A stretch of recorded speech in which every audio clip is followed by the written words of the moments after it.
Ito na naman po ang mga DDS. Politika na naman ang sukatan ng pagiging Pilipino. Post pa naman ng mga DDS, hindi ka Pilipino kung hindi mo mahal si VP Sara Duterte. So paano yan? Kayo lang ang mga Pilipino, kayo lang mga DDS. Paano yung mga galit kay Sara Duterte? Yung mga ayaw kay Sara Duterte? Yung mga hindi boboto kay Sara Duterte sa 2028? Dahil kung napanood niyo yung last episode ko, inisa-isa po ni Thea Tan kung sino-sino at anong mga grupo ang hindi boboto kay Sara Duterte. So kayo na lang ang mga Pilipino. Okay lang, kahit hindi na kami maging Pilipino, wag lang namin iboto si Sara Duterte. Pero dapat yata baguhin ng mga DDS yung kanilang post. Dapat ang sinabi nila, hindi ka Chinese kung hindi mo mahal si VP Sara Duterte. Hindi ba?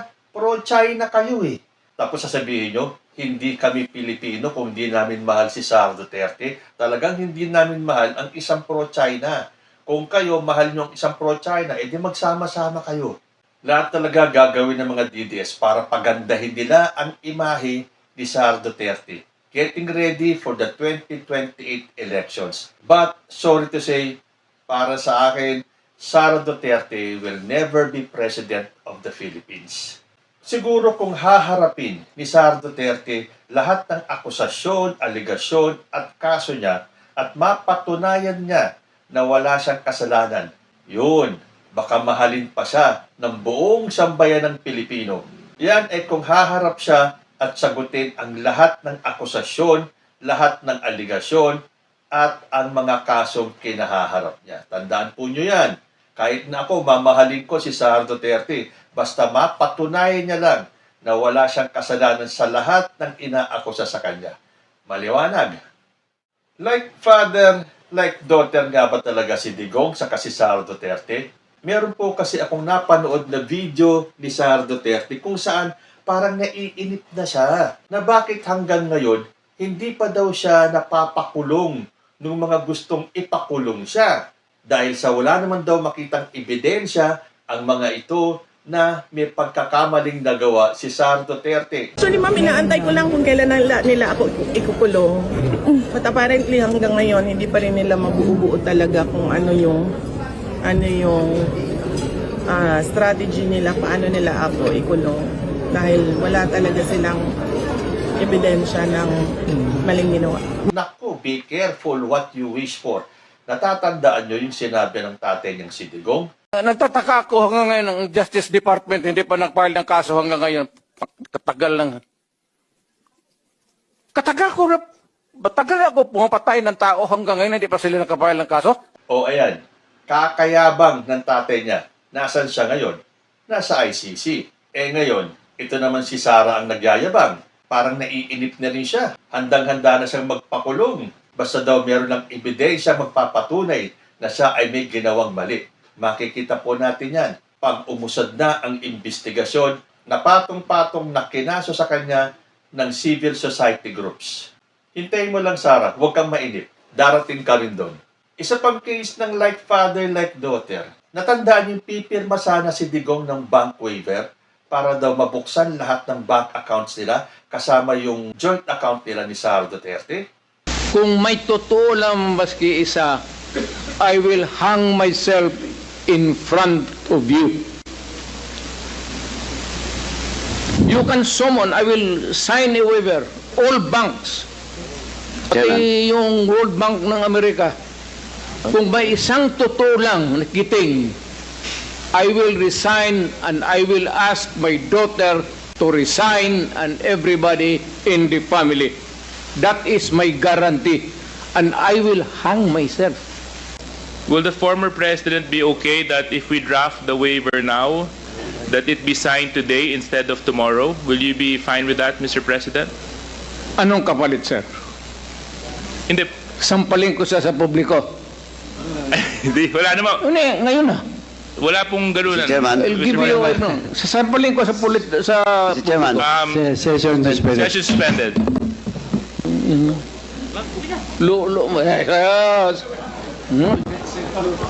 O hindi ba?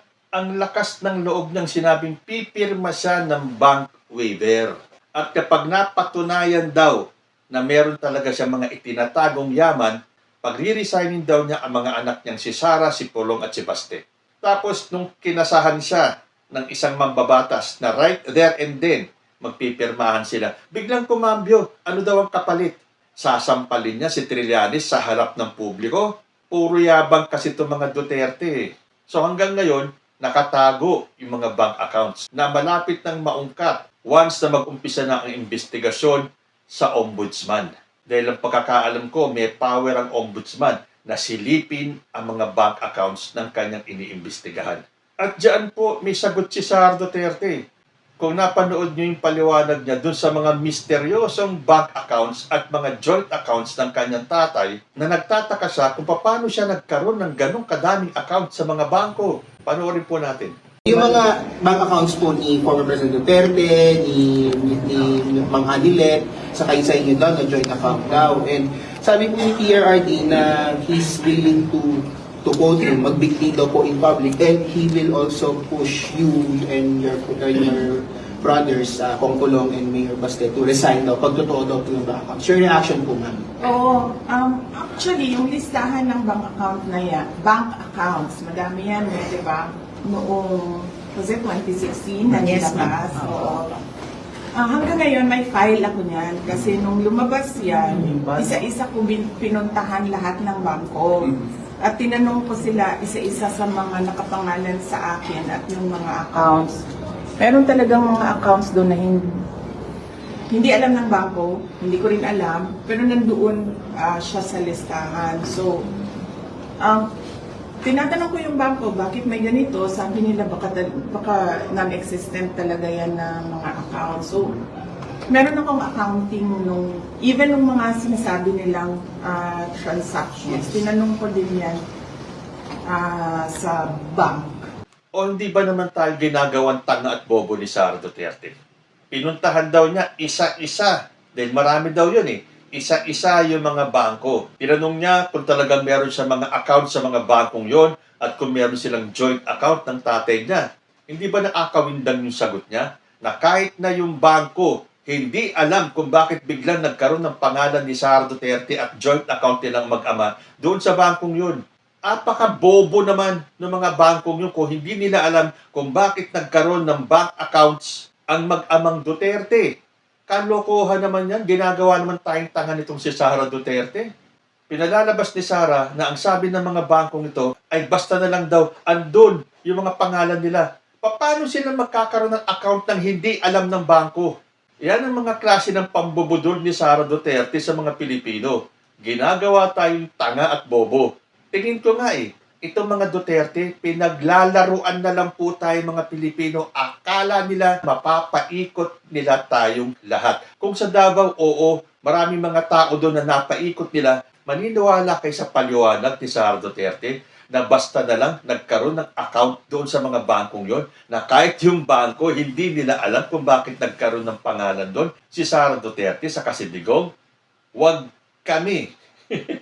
Hindi kami bobo at tanga. Pero alam nyo, meron akong isang pangamba kung bakit masyadong kampante si Sara Duterte amidst the growing allegations of corruption na bumabalot sa katauhan niya. At kahit na itong patong-patong na kaso ng civil society groups ay parang binabaliwala lang nila. Tandaan po kasi natin, kahit na mapatunayan na may kasalanan si Sara Duterte sa ombudsman, umabot man yan sa Sandigan Bayan, at makonvict si Sara Duterte, pwede pa rin po silang umapila sa Supreme Court. At alam naman po natin kung ano ang composition ng Supreme Court. Halos lahat po ng judges doon ay appointee ni former President Rodrigo Duterte. Kung yung impeachment ni Sara Duterte ay naharang ng Supreme Court, ito pa kayang ibang mga kasong ito? So, pakabantayan po natin. Dahil kapag sumobra naman ang Supreme Court sa kanilang magiging desisyon at ipawalang sala itong si Sara Duterte kahit na mapatunayan na siya ay nagkasala, ay ibang usapan na yan. Taong bayan na ang makakaharap ng Supreme Court nito. At oo nga pala, dapat matakot lahat ng kumakalaban kay Sara Duterte. Dahil ayon sa mga DDS, mahirap daw kalaban si Sara Duterte. Pero teka, akala ko ba busilak ang puso ni Sara Duterte? Malinis ang kanyang konsensya, wala siyang ginagawang mali. Pero bakit parang lumalabas na bengador itong si Sara Duterte ayon sa kanyang mga alipores? Dahil sabi nga ni Lorraine Badoy, iginiit ni Dr. Lorraine Badoy na walang tunay na issue ng korupsyon laban sa pamilya Duterte.